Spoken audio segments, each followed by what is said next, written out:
అది పోలీసులు వస్తున్నారు.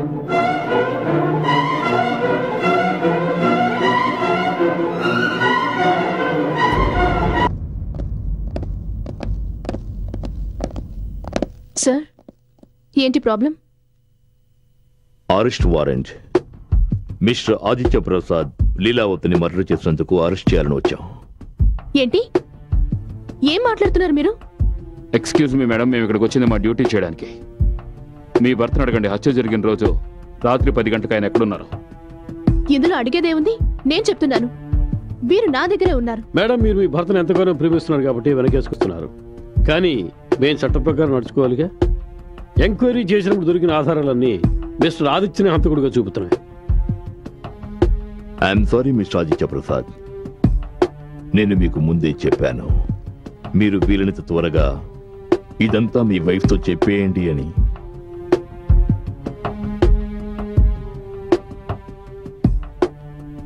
I'm sorry.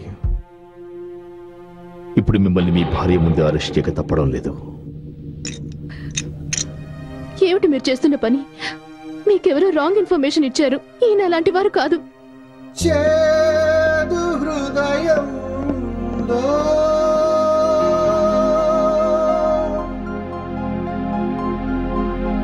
ఏ చీకటిలోనో పయనాలాయే,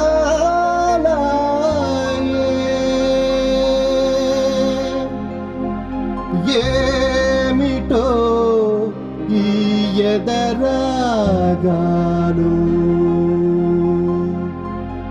కనుల గంగలే పొంగిపోయలే.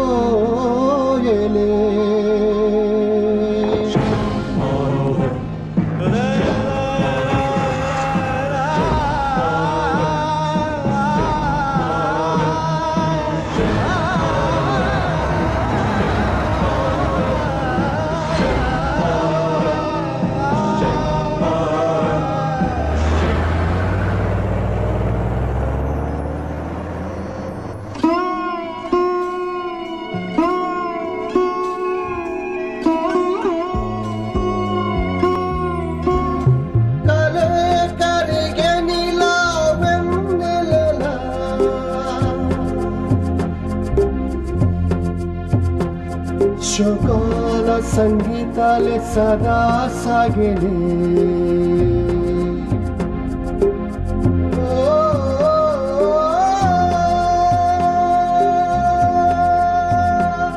కలే కరిగెనిలా వెన్నెలలా, శోకాల సంగీతాలే సదా సాగేలే. చలించిలే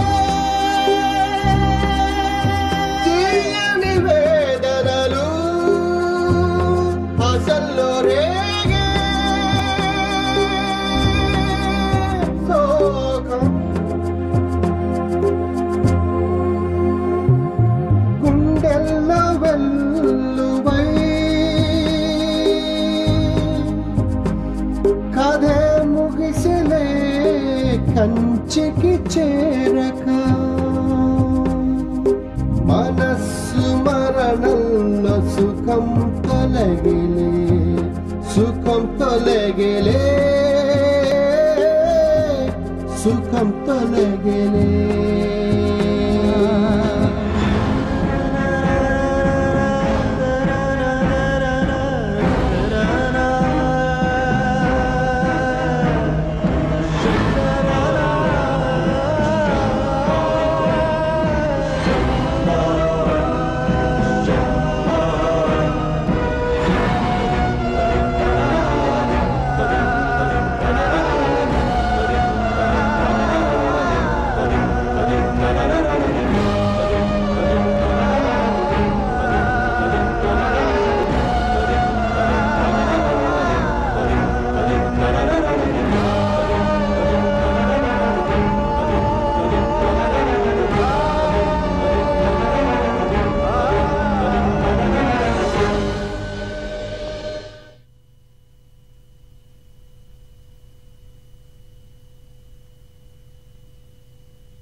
రాత్రే జరిగిందంతా నేను చెప్పాలనుకున్నాను, కానీ నేను చెప్పలేకపోయాను. ఎందుకంటే ఎక్కడ మీరిద్దరూ నాకు దూరం అయిపోతారేమో అన్న భయంతో నేను మౌనంగా ఉండిపోయాను. క్షమించడానికి నేను అర్హుణ్ణి కాను. నీకు క్షమించాలనిపిస్తే నన్ను క్షమించు.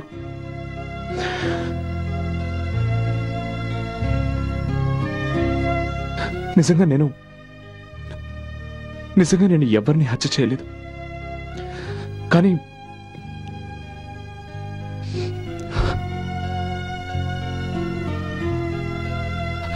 కానీ నాకు ఒకే ఒక నమ్మకం ఉంది. ఒక లాయర్ ఉన్నాడు, పేరు భానుప్రకాష్. ఆయన లీలాని తన భర్త కేసు నుంచి బయటికి తీసుకొచ్చారు. ప్లీజ్ అతన్ని వెళ్ళి కలు. ఆయన ఒక్కరే నాకు bail ఇప్పించగలరు.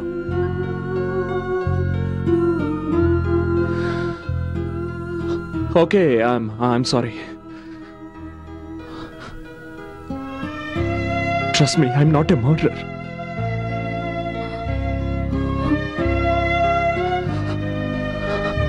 I love you.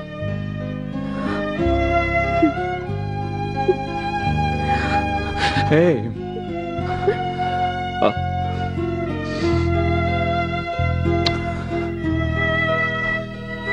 I love you.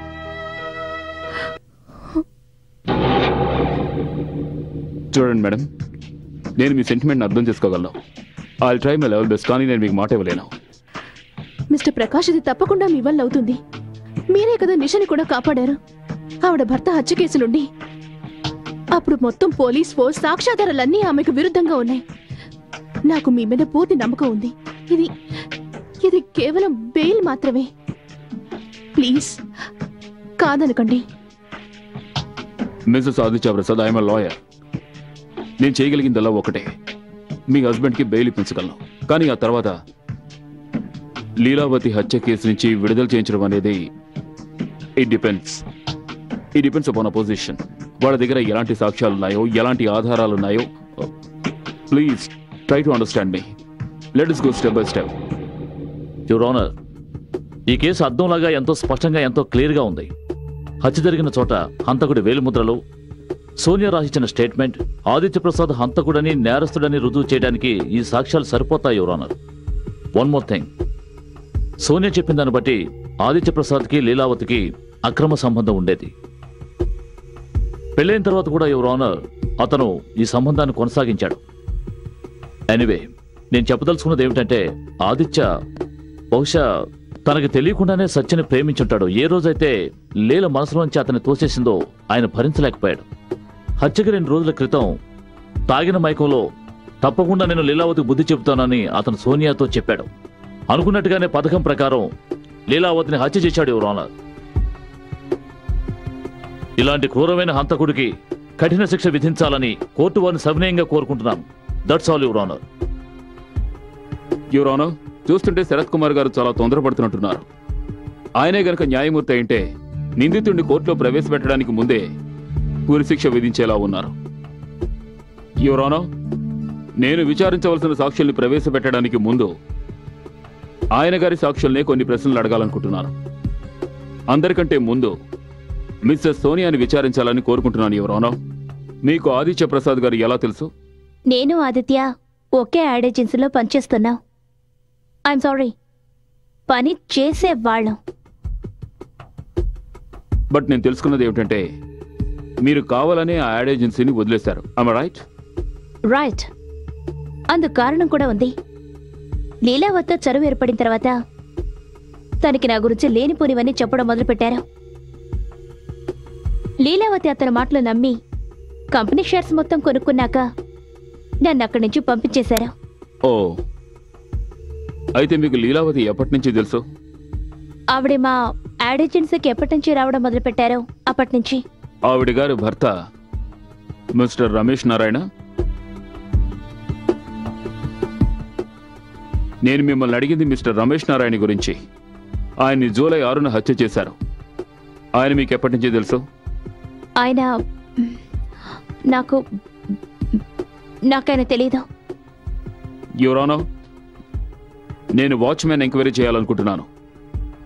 Mister and missus Leelavathi దగ్గర పనిచేసిన అతను. అవును సార్, సోనియా మేడం తరచూ రమేష్ గారిని కలుసుకోవడానికి వస్తుండేది. లీలావతి గారు ఉన్నప్పుడేనా లేక ఆవిడ వెళ్ళిపోయిన తర్వాత? లీలావతి మేడం బయటికి వెళ్ళిన సమయం చూసి సోనియా మేడం ఇంటికి వస్తూ ఉండేది. మీరేమైనా అడగాలనుకుంటున్నారా? యువర్ ఆనర్, ఇవన్నీ కొన్ని హోటల్ బిల్స్. వీటిలో సోనియా మిస్టర్ నారాయణతో రాత్రుళ్ళు గడిపింది. అవసరమైతే హోటల్ స్టాఫ్ని కోర్టులో ఎంక్వైరీ చేయడానికి ప్రవేశపెట్టగలను. మిస్టర్ ఆదిత్య ప్రసాద్ అనుకోని పరిస్థితుల్లో ఇరుక్కుపోయారు. లీలావతిని ఆయన కాదు, నిజానికి లీలావతి ఆయన్ని ప్రేమ వల్ల పడేసింది. నాకు బాధగా ఉంది యువర్ ఆనర్. నిజమైన హంతకుడిని పట్టుకోవడంలో విఫలమైన పోలీసులు తప్పించుకోవడానికి ఒక నిరపరాధిని బలిపశువుం చేయాలని చూస్తున్నారు. నా క్లయింట్ నిరపరాధం నిరూపించడానికి నేను కోర్టు వారిని మరికొంత సమయం కోరుతున్నాను. అంతవరకు నా క్లయింట్కి బెయిల్ మంజూరు చేయవలసిందిగా సవినయంగా కోరుకుంటున్నాను.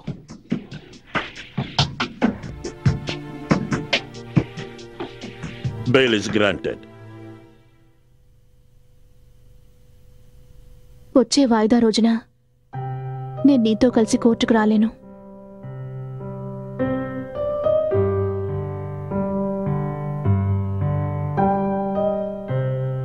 హాస్పిటల్లో ఏదైనా అపాయింట్మెంట్ ఉందా?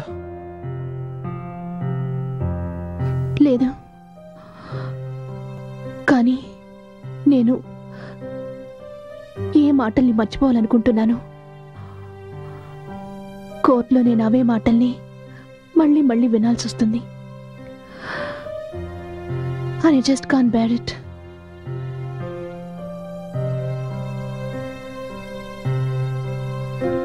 నువ్వెంత బాధపడుతున్నావో నాకు తెలుసు.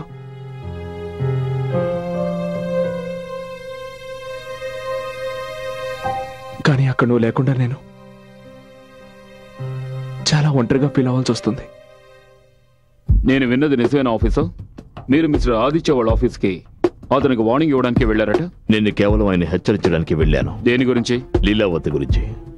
రమేష్ నారాయణ మర్డర్ కేసుని నేను ఇన్వెస్టిగేషన్ చేసేటప్పుడు లీలావతి క్యారెక్టర్ నాకు బాగా అర్థమైంది. లీల తన స్వార్థం కోసం ఇతరులతో అక్రమ సంబంధం పెట్టుకుని తన పని పూర్తవగానే వాళ్ళని వదిలించుకునేది.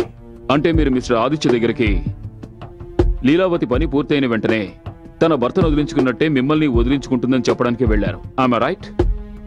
చూడండి, ఏ విషయమైనా ప్రూవ్ కాకుండా నేను దాని గురించి కామెంట్ చేయను. కానీ నాకు ఒక అనుమానం ఉండేది, లీల ఆదిత్యకు ఏదో ఒక విషయంలో నష్టం కలిగిస్తుందని. Thank you officer.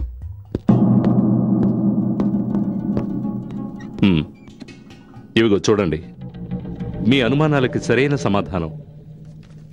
ఈ ఫోటోగ్రాఫ్స్ని కోర్టులో చూపించండి. హంతకుడికి తప్పకుండా శిక్ష పడుతుంది. మీ దగ్గరికి ఈ ఫోటోలు ఎలా వచ్చాయి? ఎవరో నాకు ఫోన్ చేశారు. అతను నన్ను కొంత డబ్బు అడిగి ఈ ఫోటోలు తను చెప్పిన చోటుకి వెళితే దొరుకుతాయన్నాడు. ఇంతకీ ఈ ఫోటోగ్రాఫ్స్ మీకు ఎక్కడ దొరికాయి? నా ఉద్దేశం లీలావతిని హత్య చేసిన వాడు ఉరికంబం ఎక్కాలన్నదే. అందుకోసం నా నుంచి ఏ సహాయం కావాలన్నా చేయడానికి నేను సిద్ధం. యువర్ ఆనర్, ఈ ఫోటోలు ఆ రోజు రాత్రి తీసినవే. అంటే లీలావతి హత్య జరిగిన రోజు రాత్రి తీసినవే. యువర్ ఆనర్, మీరు ఒకసారి ఈ ఫోటోలను గమనించారంటే ఈ ఫోటోల్లో డేట్ అండ్ టైం రెండు ప్రింట్ అయ్యాయి. వీటిని బట్టి ఒక విషయం అర్థమవుతోంది యువర్ ఆనర్. హత్య జరగడానికి అరగంట ముందు హంతకుడు ఆ ఇంట్లోనే అక్కడే ఉన్నాడు. బట్ యువర్ ఆనర్, హంతకుడు తనకేమీ తెలియదని పోలీసుల్ని చట్టాన్ని నమ్మించడానికి ప్రయత్నిస్తున్నాడు. మూర్ఖులు చేయాలని చూస్తున్నాడు. కాబట్టి లీలావతిని ఇతనే హత్య చేశాడు. That's all your honour, that's all. Mister Aditya, మీరేమైనా చెప్పదలుచుకుంటే చెప్పొచ్చు.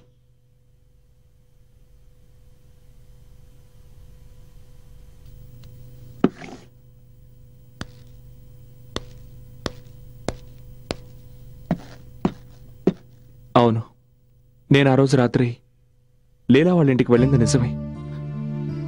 కానీ అంతకు మించిన నిజం ఏమిటంటే నేను లీలాని హత్య చేయలేదు. ఏ రోజైతే లీలా హత్య జరిగిందో ఆ రాత్రి నేనేదో కొంచెం మాట్లాడాలి. This is what love and affection. నేను తలుచుకుంటే నీ భార్య బిడ్డని కూడా నీ నుంచి నేను వేరు చేయగలను. Shut up! Get out of my house! ఇంతకు మించి ఆ రోజు రాత్రి మా ఇద్దరి మధ్య ఏమీ జరగలేదు. లీలా హత్య ఎవరు చేశారో కూడా నాకు నిజంగా తెలియదు. కానీ ఖచ్చితంగా ఒకటి మాత్రం చెప్పగలను, నన్నెవరూ ఇరికించాలని ప్రయత్నిస్తున్నారు. అబద్ధం చెప్తున్నాడు యువర్ ఆనర్. ఇతను అబద్ధం చెప్తున్నాడు. అబద్ధాలు చెప్పి చట్టం కళ్ళకి గంతలు కట్టాలని చూస్తున్నాడు. I object your honour. Sarath Kumar గారు నా క్లయింట్ ని సరిగ్గా మాట్లాడడానికి కూడా అవకాశం ఇవ్వడం లేదు. ఆయన చూపించిన సాక్ష్యాలు నమ్మశక్యంగా లేవు. పైగా కోర్టు వారికి ఇంతవరకు ఆ ఫోటోలు ఎవరు తీశారో కూడా చెప్పలేదు. యువర్ ఆనర్, ఒకవేళ నా క్లయింట్ తలుచుకునుంటే ఈ ఫోటో స్ట్రిక్ ఫోటోగ్రాఫ్స్ అని చెప్పి రుజువు చేసుండొచ్చు. కానీ ఆయన అలా చెయ్యలేదు. ఎందుకంటే ఆయన చట్టానికి సహకరించాలనుకుంటున్నారు. నిజమైన నేరస్తుడిని చట్టానికి పట్టివ్వాలనుకుంటున్నారు. జడ్జి గారు, నేను ఆమెను ప్రేమించలేదు. అది కేవలం ఆకర్షణ. నాకు తెలియకుండానే ఆమె ఆకర్షణకి నేను లోనయ్యాను.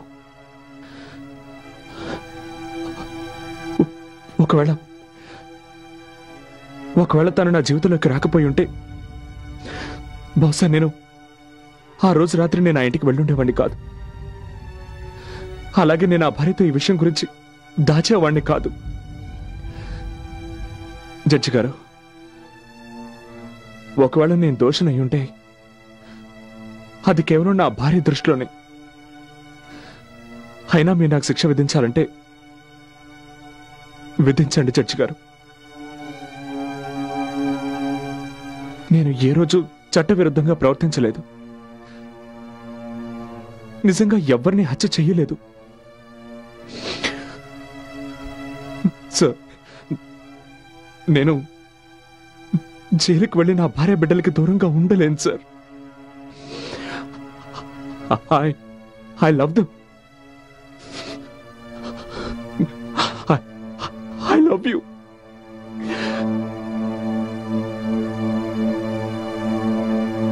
ఈ కేసులో నిర్ణయం తీసుకోవడానికి కోర్టు పోలీసుల సహకారాన్ని కోరుతోంది. అందుకని వచ్చే వాయిదా రోజున ఖచ్చితంగా ఆ ఫోటోగ్రాఫర్ని న్యాయస్థానంలో హాజరుపరచవలసిందిగా ఆదేశిస్తున్నాను. మిమ్మల్ని ఆ ఫోటోగ్రాఫర్ ఒకడే కాపాడగలడు. ఒకవేళ మనం ఆ ఫోటోగ్రాఫర్ని కనిపెట్టలేదంటే మనం ఈ కేసు ఓడిపోయినట్టే.